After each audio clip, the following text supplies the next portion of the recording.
Roach mi banaling ka bana roach ka kuumɛ spele ayo tin baj tin kon tin root kan ka ke tin tuok wona ga tin jektin kon lat ke kuumɛ selpa ke mayardit rai ke juba ano wena ka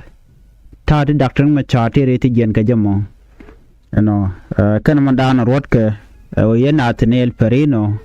la kweren gu doctor machar man ci dotrar gwade dane kap ka doctor machaten me ci rodo kwal re wichene me kap kana ban report me ban jelin kel ko bi kon manan to ban je ko la ngaje no ngum le rodo mone ko bi konte ka lwanki bi konte ngai keten dial ten to kan tam ke jan gwasme ko ton wan wo ke je kalong bi akamal gwasme handa mandu ni chan kwas nyamale no roasni kalan ya non roini ko biya leren kon lat ko dian walle bien kaling ketin konen to ko ler ke very important ka ta dan to kon gaje ki roini tin kon lat ko dian ka kwi ko re kwi male dutin kon de so dan der wen yam ke je ken kon tin la kon agoro no bana lat ke banaling gwasame an walle changa wal badda ka pay di ron kin dang ro jandang re bakel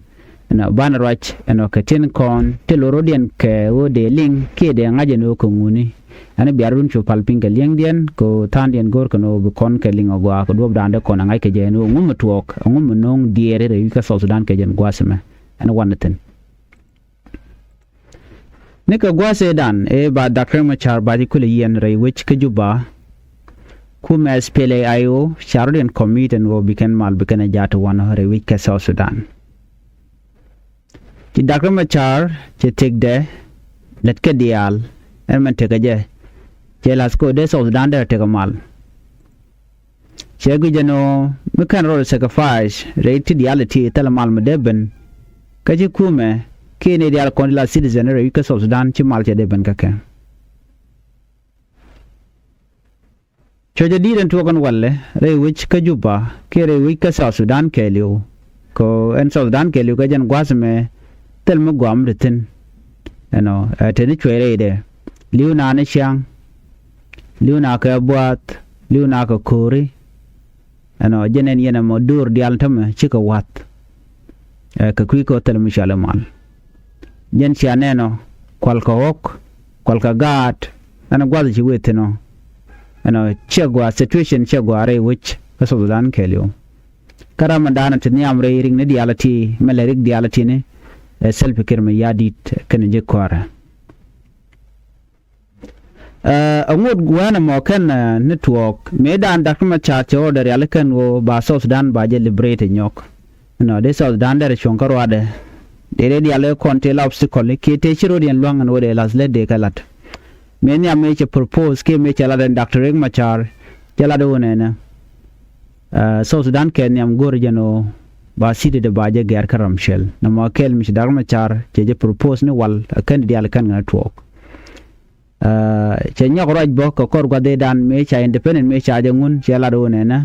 bi so sudan bete ko kuin kware cho kuin kwar cho ala kan de jelat koron kin dang re duwel diech na mo cho self ke me yadi cho jele na mo ba ka jaslo aj ko gui jeno jen ba jen kwara ka che goro ba jen kwara ko en self ke me yadi point ba gwade dane kwan kaje kana ilek teram che kwan ame chi don grande ma bir me che liu me pan grenial ka jeron kin dang re wel die cho self ke cho ayu kwan lo lim ni jenten chira maram mo lim ni jenten en leb do tenen gwazamo che ke chero jako bala ram bum bum ko leb go jeno binedial jinubin so dan ke liu be ka kwar nok lo dien be kana kwan ke 2015 me chikir mi yadi chegu jeno reng macha chala ram mum bum bum ka ngai ke ko nge jo already en kur me kam geje kam we je lora bang lo lim ni jen ko ne lo no bural batwo ko ngai ke jeno ba kuin kware ba jelat teram de lerwal eno e ngum ka ngum jiket ye we gwada mo ka jemo ke ja kom je ja palten ja jogo no teneten me chikir mi yadi me cha kom che je kan wana mo shu plan ga dial te gu jeno balat ko nge jeno badil jen yu ko am chugoro ba ga leka tar ga men am reng machar kada dia lat karo dina riek machar yo plan ke lu chori alika that plan me chi dag machar chala do nena an boro de chung Borode shun ko South Sudan bukulu we ka plan e da ne share le ka kuumɛ SPLA mete na dor plan di no ba South Sudan ba ja ka lor mission ideal shi ku ben gwa kel a sha inde shimin sha independent sha jega bi jiwe ideal bu ko kwer nok lo diena bi kan ko kwanya la ken na mo chwa plan chwa la te lo de queen kwad de jelat ka ngai kon queen kwad ne chiang la gur ga jeno ne na shiran bi for zone en go kwanya ha be na kwer en direction jin leader am ba je dil realeka a Canadian kon la citizen watch ko en queen kware chere ke malalar ke no micha Greek cha yor nial ta be pen ga jamo be pen bu be ki be pen tare ti jange ji lai kula ngi yo gwa dan che pen ke ja ko jen cha na cha ngi no jidin wedi ngam no kene kiir no kene machar no kene ta ban den gai no kene ko ken taram ngi jam na mo dino kiir mi hadi che plan ore de share aleka che ore mo ku jore den wen bedil pen ketin kone chelat ko mi ngade jeno che be pen ngum logo jeno de queen kwar de jelat ke ja gwade dan mi che dag machar che la non go bi queen kwar be ben na sho gor be dag machar be je wuch cho dag machar cho je wuch kana all cabinet ke jen ron kin dang ro wel jok ka bi po dat ken kim yadi de kana dag machar no wuch che kwar Nuer di altin te ka de ke lu di Nuer di al che ka juch che kwar di long che ka juch kan kwar to che ka nang mai la lar ka non Nuer ano ko che gu jeno ne ti rumu ko ngot wi kwam ne kan kwar di ti bu ka ga khyang adanan wa dak machar wa je wuch ku gu mo shu ka nang mai ken dia lo chi ka tel power ti jarol Nuer di al chi ka nyur to ne ka pairo kan liya di da no to ke jen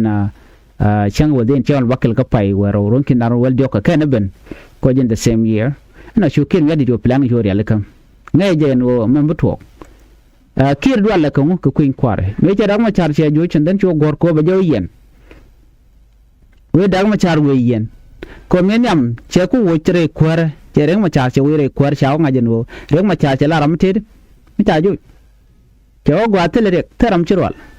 and then reng machar che o goro bete campaign ko bongolel ba je nok betin kon dar we dar alla ka je bagalat baram no go run mi kuin kware ben den ba je kwan dan kir mi yadi chewe che ngaje no ne ci kum de che bugwa cho step do den cho nyom kan ja step be ci kir mi yadi de kan che la no ne be da char be del yen be ka me je to kan yam che to ko no be mech tere teni nen te ganga da ma char be ka del ka chon ko be ka disam alo wo je meken den gwa dan wure go tokten ka chu da ma char bo ko lug de ko bu korbe tok choro sho wo choro yo bar ante mi chiran che ben ke jin wara mo ki jin ram ling ne me ba ji bu mak deri raw de gang wal chiro de gang mo ba ye ben intimidate dawr gwa dan ti ten de raw gang ti de god jeno de jinna ka jeno be kir mi yadi ko yene dak ma char gu jere ma cha telen belon ko che wo jore de wi ko me jene shi min ti de che jene ku lo ben ga je ba ring ma char ba lele ba gor ba ke wo je 2013 ka bo mo jene shi ko le backfire reng machar chu ted cho ji ne wan jo reng machar ji ni to isi ku de lat ku der je ko lat ne te wa gor ne ke chen wa gor chen de ken ji kware wa ka ke edeni National Security Service ne kiir mayardit ken kun poj was a part of all this mess in corner to da machar chu do chu bar ko ngai kon diala jana mo 2013 we are just reminding you no me dan cho la ngul ro de o kiir mi yalla ko to ko jena ba ko en kwar ba jalat kon ben ngam ter to kurche tolrar antama cha da ngru char cha ko nyako mi yan ka ja ga jen ku kurdan ci to nasir mu gi kone yene cha yen da ma chara ka cha peace agreement cha ta nge 2018 so shi mu gwa shi chong ma win mon ke le ngaje ja ni ga me cha yen te ga rona te mere te jen dag ma char kan barar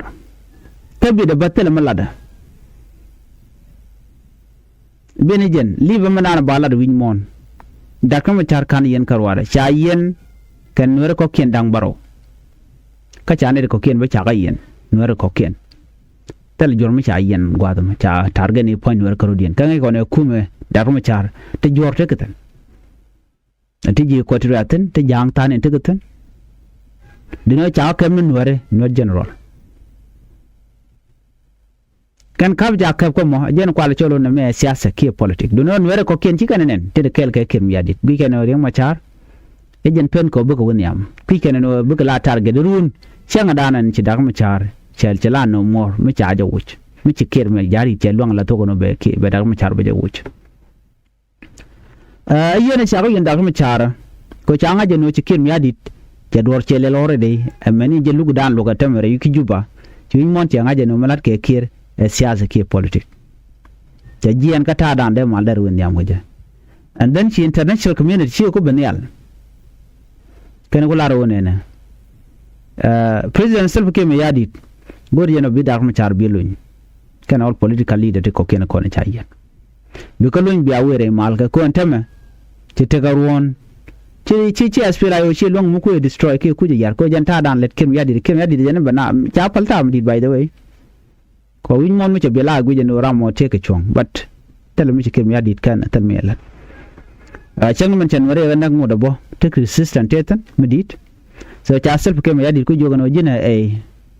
ne ci ne lo ka gwan bar United Nations ji kan lar me United States men wi der ko ken jina ci kwa ki tuk funding ne ka tup la gwala we nang tino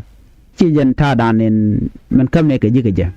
kam ne ke ji ko jin bi jugu bi kaw mo ba humanitarian ba je tup humanitarian assistant ba to binere ko ne chuch no bi kan do bi kan je ko ne me ku kin yadit me ko to kwar ki ke rundi altene ala ne la civil service la tele mi je kan so right now cha preje cha to buno kira gorga jen wo bi mal bare yi ke South Sudan kada first step bi dag ma char bi del wuch bi del kamrar reti jen wo dag ma char reti jen abirar bi abin ke dialog bi arach bi awre male tikem yadi che gu jen wona me che de ter che bogwa but here the things mandande yen kulle mande yelling loin dag ma char shi easy loin dag ma char tene de wante jiga bech point the president self kim yadi karwada jiga jabech jikware jikane bech man jikane be ke jene ko kane dial ti rudien dial kan ti cham ngwane jikan kon kakir do be chui kana jikana kakir ko yomi na ko chui ba ko moy ko kon so they have to prolong the suffering of the South Sudanese people especially the Nuer ko bi ko le benefit kane the content the government to the kelga kim yadi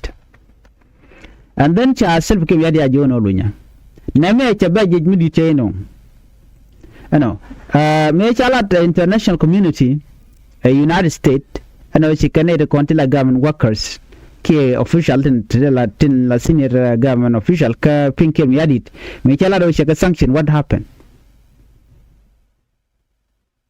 chega mu ga dier mu di no gu kan no me cha ko sanction tel gwabne yutin ku kan yina to the state jogo no ne chua ne de kontin la jigu chua pa ni ke kwira ko ngai kan no mi kan ka sanction no we mean that that it turn out the ngwande kan gejek but kuumɛ United States la jagor yene de kola citizen mi nyuri yen ka chu yen la ya gu jeno yen ka yen comfortable so for that reason the action bajakan ba mi jage ka comfortable ki gu yen gwatik dun ka liu yen tin be ye dil goro be ye moy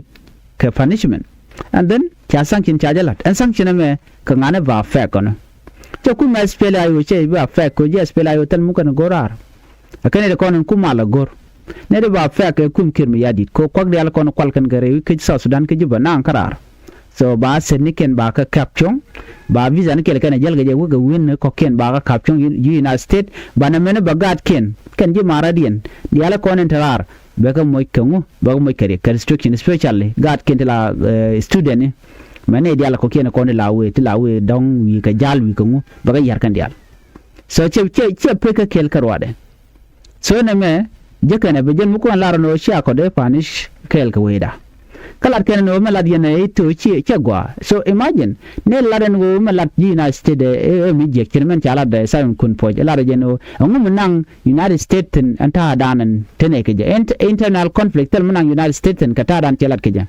while the people are still suffering in South Sudan how come they can laro no it's United States can be involved it is my that United States should involve because mishi leader shi gala ne ite motela dar sha goro te mal de bin gishuna mama sano de intervention community they can right direction they can nyokumut kana ka kuje mo chikin ya di che guje no reng ma chawe barar belaring mudit en kir point be ngajeno during election che bugwa kaja anyok te ne sha goro de reng ma chader bara ne de content mit kor kir mi yadit ko mireng machar mitine ga dor ano baga mo ke yoko bikane to bikan ko attack bikan ko jot so a benefit kake anyok gi keno mireng machar barar betel ne de mo ke yo bredi albu ga nyoko collapse nyoko ke ken ne dialati tin cham ko ngak ke shot ko nwari lokan mal these people will suffer tele kon bikan je ko kondien ko lo tuwa gwada dana cikin nwari kan ka ha ma jen ko kondien ya labe cikin yen te be lora bang so ne me bela lose keke ne de ko kena kontin ba je loko longo de dag machar der barar ki benderar kene de kontin cha kom dag machar cha kanaken chet ke jen bon wutu michal ga Stephen Parkol bon Stephen Parkol of course jikana bech ko ngai kana no when the table chiro turn anyok what will happen kan cha ga bile mo ka komni dag machar cha lo mo komni ko ken ko kan buga te ka nga buga te ka pad dung kim yadit ka kim yadit pad de cha la fulilong ko ne dia la tia la wi ka kir so ru mu wa kan wa ga dag ba ka gagrar ko tele bung rin mu bala dum no ne me te ne na power sharing edan me cha la de wode be SPL ayo we na ka sawa we na ka bona ko ken ba ne ta mo ke ne ken so jen power sharing edan e shalat ban mi jiram mo ci jien ka kuumɛ SPL ayo cha ju mo ke chance chang te ka mo ngi bolong ko le na ka mo to ko na cha yorfin anyo ramo padu stop at the back ramoran yat jok ke jok ko le lo yet jok ko du ka jano jene part of the peace agreement dan ka ram mu te ko bona mo mara mo cha le la ngat ke mo cha le trust ajen mu kul ben ko conclusion ko ne te ngwan kwa de dan me ci dag ma char cha ci cha ja kwan anjilina te jinere ngwan ci garwal dag ma char mu kwan ni shek de ke ja why ala jiram mo mi jiram mo de ku me de jawe yet ke jok ke mut ke jok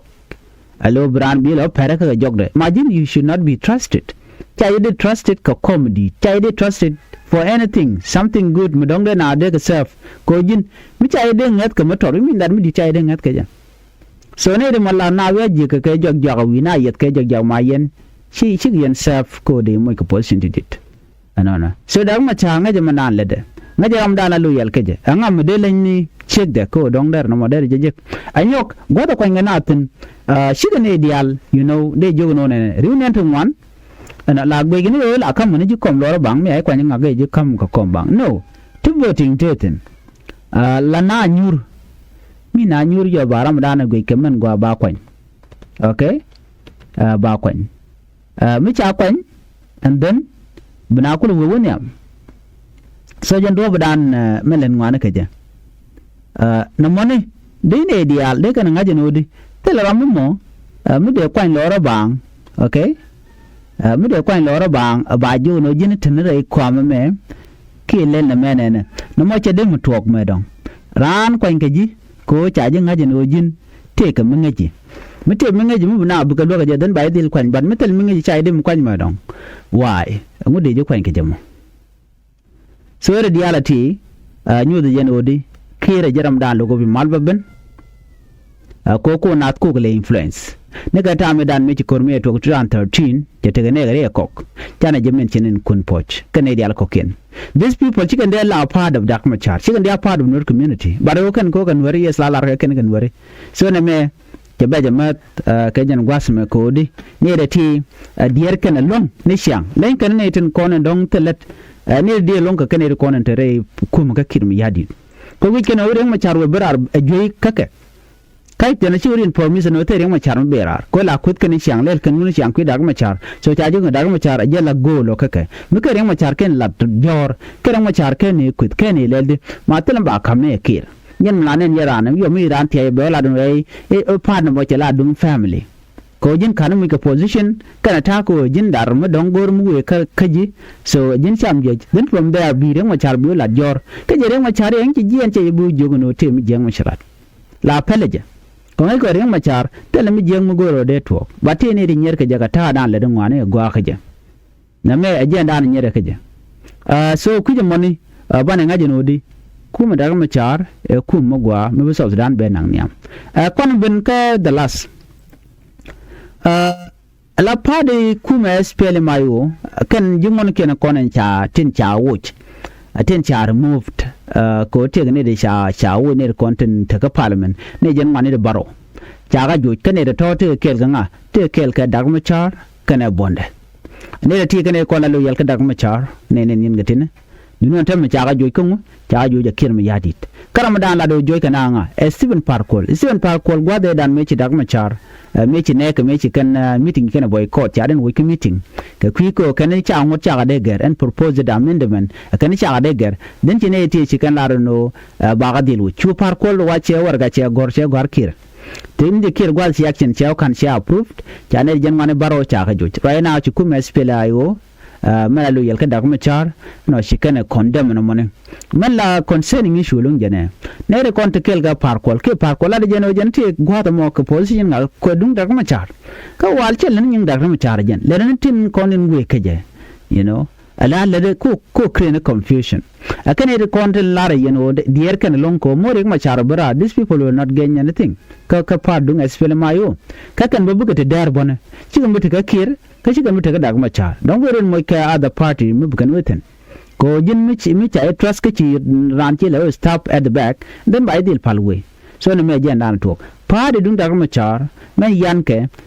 nathaniel yeren tama ka gwata daga machar te te jena ma ci ga condemnation letter ci kana gor kan man ci alat kir mayardit kan a violation of 2018 peace agreement kajanbo a year transitional national legislative assembly ke transitional government da na cha tan ano de ne dia de ga power sharing anyok chicken te kalwan ko de ne ti jen wane baro to la law makar de ga joy ka kuma spela yo bana me awalan nga ala du men chal ke Parkol again wati all these activities ten content joy kana ayon so mi chira la de no daga ma cha ta da rete jen dire winmon kelew dire winmon ko jen ramkel mi ci mal ci jetan daga ma char bendarar rire jit kuma kir mayardit kan ne ta kona ta kelke ja akan mo daga ma char we barar no akan dang ba kom kir mayardit ba janang akan jan ta da na wi keneja mane kir mayardit ba wi jano muri ma char we barar bala bad news ke ja ko jan ne reng ma char mu wona ga campaign ki kuin kwar chen bulong bat ku je jano te diala mu chak ngach chak de predict kan diala tine no daga ma char gore jano ba do ba jeleb ko bine dial kon so Sudanese bika kwer nok loy diana bika na kwaj jana ta da na gore de so da la free ka da ta democracy medera mamman go ango de tere tore wi ka so da jalat but kir a jana no ti dial ba ka ko bom so jem ne nyen tamte kan all this activity men ja kir on jano dara mal dara jayar ka wona na bom da ma char of course ring ma char buma and bana more information ban ka link ka gwasen be ani bi ataka mal bye bye